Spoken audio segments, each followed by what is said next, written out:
Welcome to Talk Time with Max Contact, the podcast where we talk about the latest contact center and customer experience, industry news, and insights. Join us as we welcome industry experts, discuss actionable strategies you can apply to your business, and help professionals like you on your path to long-term career progression and success. I'm your host, Sean McIver. Hi all. Welcome to Talk Time with Max Contact. I'm Sean McIver, your host, and joining me today is James Revell. He's the Director of Contact Centers at Whistl UK. James has extensive experience in leading global contact center teams, previously at Air France KLM and now at Whistl UK. He enjoys and excels in managing relationships between organizations and employees whilst working tirelessly to minimize the costs and maximize the quality of customer experiences. Welcome, James. I hope I got that okay for you for an introduction. Is there anything you would want to add to that? No, that's great. That's really good. Thank you very much indeed. A real pleasure to be here.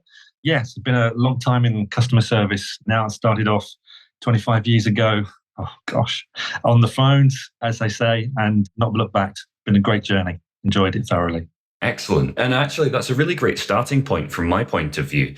Going from, I believe it was frequent flyer advisor to, if you'll forgive the shameless pun, flying high as a director, that's a huge journey arc to have been on. What were some kind of critical moments that served as major turning points in your professional career in operations? Yeah, well, it's a funny one because it really, when I started off as an advisor, I was on a 9-month contract.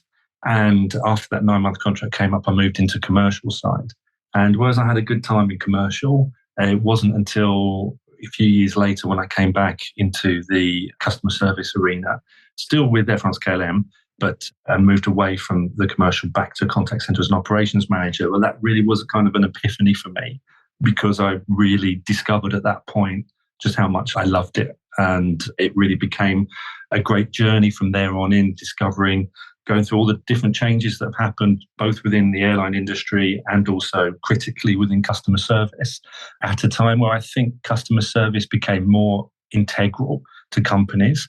And it was seen really, or contact centers were seen really more important and a major part of strategies rather than uniquely cost centers, which are perhaps dismissed as previously. So being part of that and contributing to that, that has been really great. And in terms of, often when I think of these sorts of journeys that people successful like yourself have been on, one of the things that I find interesting is that there's an attitude of you don't fail, you learn. And so through that lens, I guess I would ask, are there any learnings that were ultimately challenges at the time, but you later absolutely treasured? I think crisis management. When there is something, I go back to airline days because there are things that happen which are really out of control, difficult to foresee.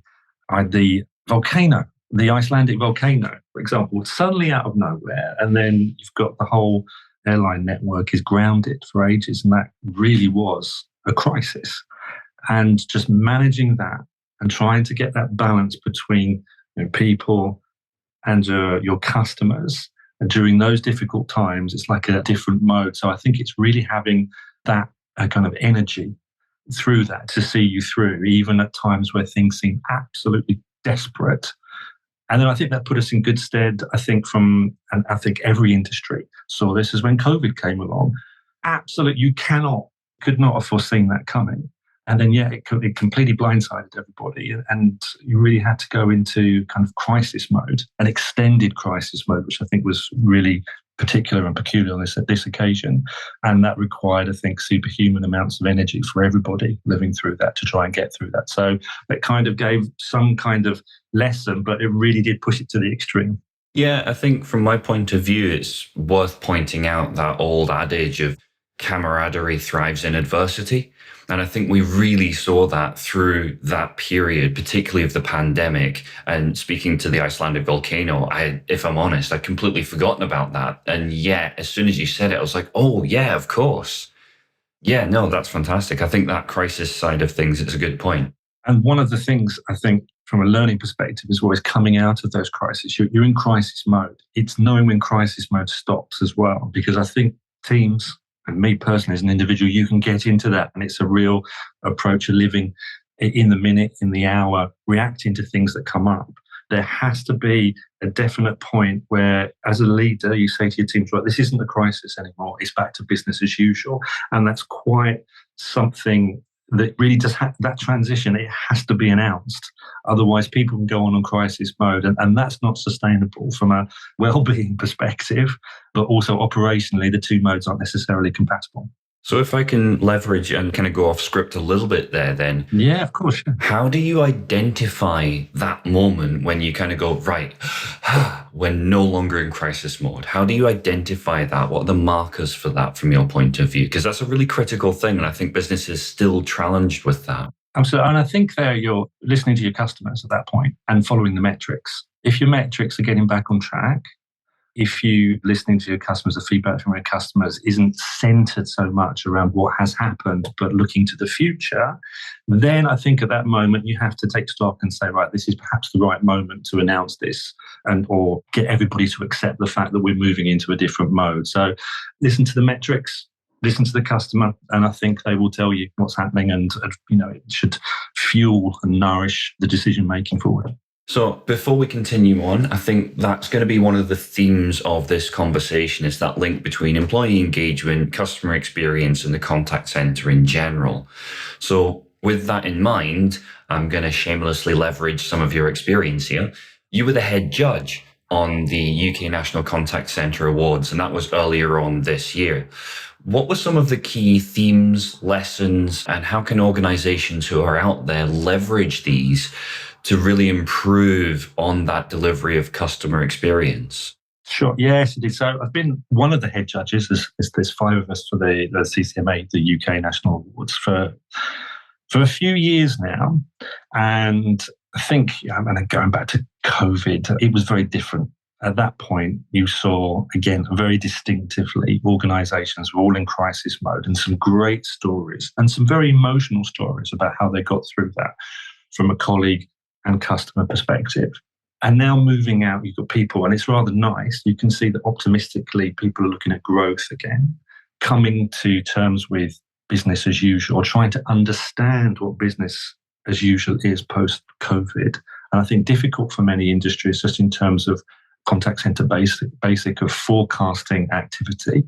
And we've seen that all these polycrises, whatever they're called these days, has really had an impact on that accessibility because of whether we've got the right staffing, not there's recruitment issues throughout the contact center industry and maybe other industries.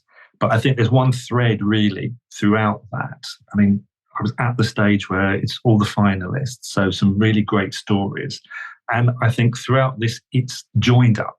So fundamentally, all of these are organizations that have realized that customer service, customer experience is absolutely essential to their growth, to their success, is the locomotive of their commercial success, which I think is a big change compared to probably 15, 20 years ago. But not only that, their approach is joined up internally, and therefore you have the introduction of technology. So it's cyborg, right? It's in its approach. There's both technology and there's that uniquely human aspect. But then the interconnectivity between the different departments, the realization that the feedback and the data coming from those conversations with your customers are extremely important, and how they put that into positive mechanisms for positive change and for a continuous improvement. That throughout all of these different judging sessions that I've done, that has been there and has been, I think, the hallmark of the success. It's those privileged conversations that we have within customer experience with the customers that can fuel that continuous improvement. And the ones who are in the final, part of the finalists, are the ones that do that most successfully and leverage the use of information more successfully. It's a really interesting point that you make there, in terms of what you were saying around the industry, the environment, and the interconnectedness of those different factors. And I suppose the key factors that influence the effectiveness of any given contact center, environment, accessibility, diversity of spaces, those things. And you mentioned it before, the challenges with the Great Resignation, the challenges we've seen industry-wide in recruiting and retaining staff. I suppose if we've got this big interconnected web of factors, are there any areas that, based on what you've just said, do you feel that maybe need the greatest focus, that perhaps are underserviced in that sense when we look at the industry as a whole? Nothing really springs to mind as something that stands out for that particular question, Sean. I think that, and again, I'm very lucky because as a judge, I'm seeing the best examples there where people are really leveraging and they have been successful there. So any cracks that there were or any weaknesses have really been ironed out and they are the shining beacons. I think the issue that we've got there, you say, with the Great Resignation, I think the big issue that we've got, and I think a thread that I'm seeing and people quite honestly saying, is it is a struggle to attract and retain talent now. And that is an issue when you want to offer best-in-class customer service, because your turnover, attrition, churn, or whatever you want to call it, is really the worst enemy for offering best-in-class customer service within a contact center environment. So those have been the challenges. I don't think it's necessarily linked to the joined-up approach. I think it is the biggest challenges that we've got currently within the contact center industry. It's just vying for the talent out there to be able to deliver that. So what is good, I think, with a lot of the approaches that I've seen is there's been a big emphasis on colleague experience, on well-being, on EDI, various critical social aspects to ensure that companies can showcase these things to attract and retain talent. So that has actually been extremely positive. And I think that the contact centers are probably at the forefront of that, as I think they are in a lot of things, in the showcasing of technology, in terms of hybrid working as well. Previously, I've been doing hybrid working with Air France KLM for 10, 12 years. And that proved absolutely fundamental even back then in terms of widening the net, attracting, retaining talent, ensuring that you have a long tenure within the roles to ensure that quality customer experience, those uniquely human interactions, which really do act as the motor for success for your organization. Okay, so let's explore some of that a little bit further, if that's okay. So what I'm thinking here is, I'm a contact center out there in the wild right now, and with all the tools I have available to me, NPS, CSAT, employee engagement surveys, and so on and so forth, how do you assess the true impact and interconnectedness of employee engagement and customer experience? How do you understand what that looks like in the now? And then I suppose the secondary part to that is, how do you then use that information to make meaningful change in response to that? Yes, indeed. So I think you've got to look at your metrics here as well, and you've got to have the right metrics. So voice of the customer. Previously, this is going back to my Air France KLM days, monitor that on a day-to-day, hour-by-hour, interaction-by-interaction basis as well. So it's extremely good data. At that point, you can map that against people metrics. What I used at the time was a quick dashboard that would be at the end of the day, just in terms of people could quickly say what their experience was as individuals, as colleagues, as employees on a day-to-day basis. So not waiting for the quarterly, the monthly, the yearly employee opinion survey, but having data from an employee, from a colleague perspective, which you could map next to the customer. And what was striking for me is that on days where it was great, I don't know, maybe it was an animation or something that really pulled the teams together, something really positive happened from the colleague side, there was a spike on the customer side as well. Not always, but a definite trend. And likewise, when things were negative for whatever reason, then that could have an impact as well. So you can't correlate that 100% of the time, but there was definitely enough statistical data there to prove that there was that correlation. So it took a long time to get that and have the right mechanisms in place to do that, but it is undoubtedly there. And I think that if you have those mechanisms, then I think that is quite a powerful tool. The next thing is, the data from a colleague side was very blunt. It was yes or no, have I had a good experience today? So, which is a very blunt instrument. But then I think the critical side for me was that line managers, people managers, every day were looking at that data and then trying to have conversations off the back of that, engaging more with their team to see what were the drivers behind that and trying to put those two things together. And from there on in, committing to and making those changes more rapidly than they would do if you wait for a weekly, a monthly, a quarterly opinion survey from colleagues. So for me, that was critical. It's just having those right metrics and being able to have the right conversations on the back of that. And I can see what you mean in terms of having the two in parallel. And actually, it's not until you've got the two information streams and the metrics in parallel that you can see the kind of the impact of one on the other. Yeah, absolutely. I can get where you're coming from with that one. I think for me, one of the other things that I'm aware of, one of the other factors that I'm aware of, and it's been a shift that we've seen. And again, I think in large part as a result of what we saw with the pandemic, we are now much more acutely aware of the fact that we live in an omnichannel world. Customers can be on almost any device, and again, as a result of the pandemic, on almost any platform at almost any time of day, and communicating both publicly and privately. We've seen some very good examples whereby customers have had customer experience on a public forum such as Twitter, as an example. So how has that driven a change in customer expectation, and I suppose by proxy, their customer experience?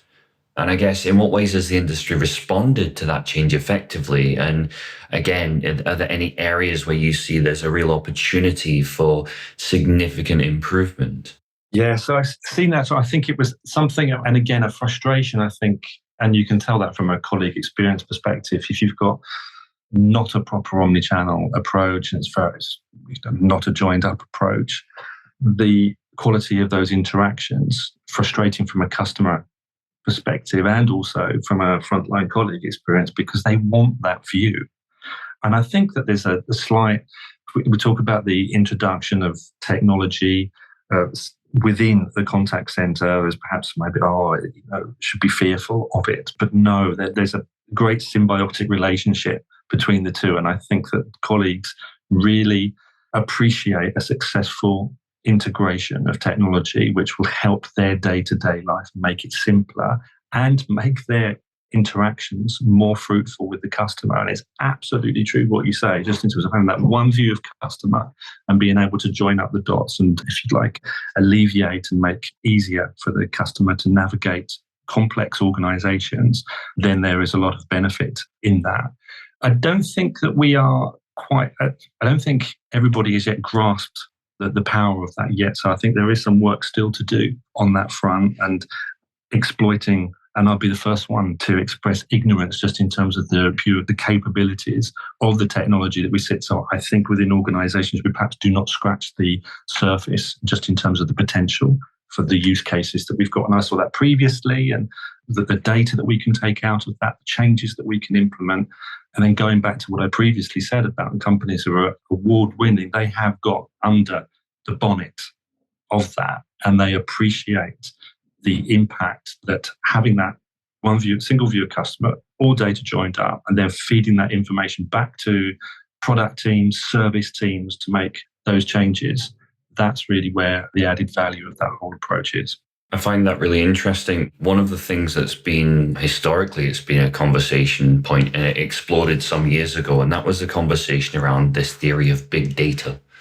These contact centers, these businesses have inordinately large amounts of data at their fingertips. And I think it's one of those things that for me, certainly, it sits alongside that in parallel. You need to understand what's happening at the macro level, but also at the same time on the micro level, when you're having an interaction with a customer, you want to have all of the relevant information to hand.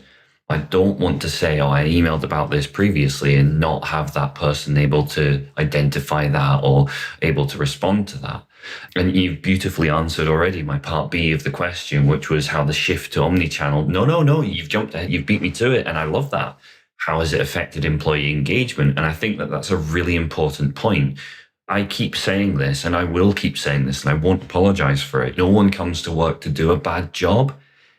No one sets out to do that. But when you're in an environment whereby you either have those tools to really effectively give customers a delightful experience, and I know that sounds twee, but I do mean that sincerely, you contrast that to an environment whereby you don't have the tools or access to be able to do that. And it's easy to see how that would become a frustration and a demotivator for users that would then propel things like resignation, challenges with retention, challenges with recruitment, brain drain, if you like, of your highest experienced staff. So I think it is important to call that out and be aware of it.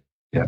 And I think I've seen the most successful integrations of technology, of chatbots in particular, have been where we have had a real good working relationship between those people providing the technology solution and the frontline teams, cutting out the middle management in a way, and then really speaking to the people who do the day-to-day.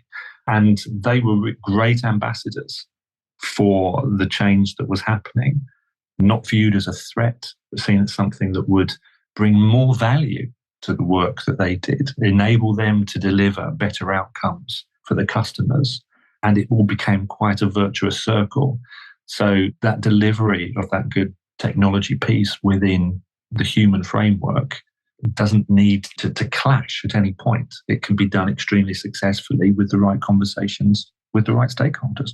Absolutely. And I think in contrast and in comparison to previous roles that I've had in kind of my early career, I've seen scenarios where a new solution has been brought in and there's been zero engagement with the front lines, and you see the result there, and you compare and contrast that with environments such as you've just discussed, which sounds incredible, where the front lines have been engaged and it's almost been a partnership to deliver and overcome an issue.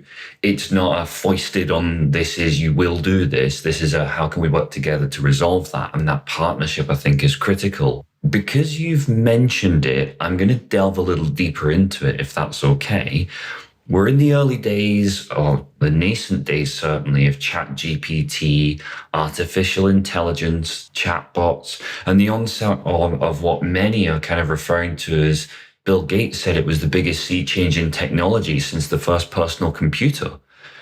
I suppose through the lens of what we've said about the omnichannel side of things as well, how do you see this affecting the contact center? And I suppose on two fronts, how will this uptake of AI help or hinder CX?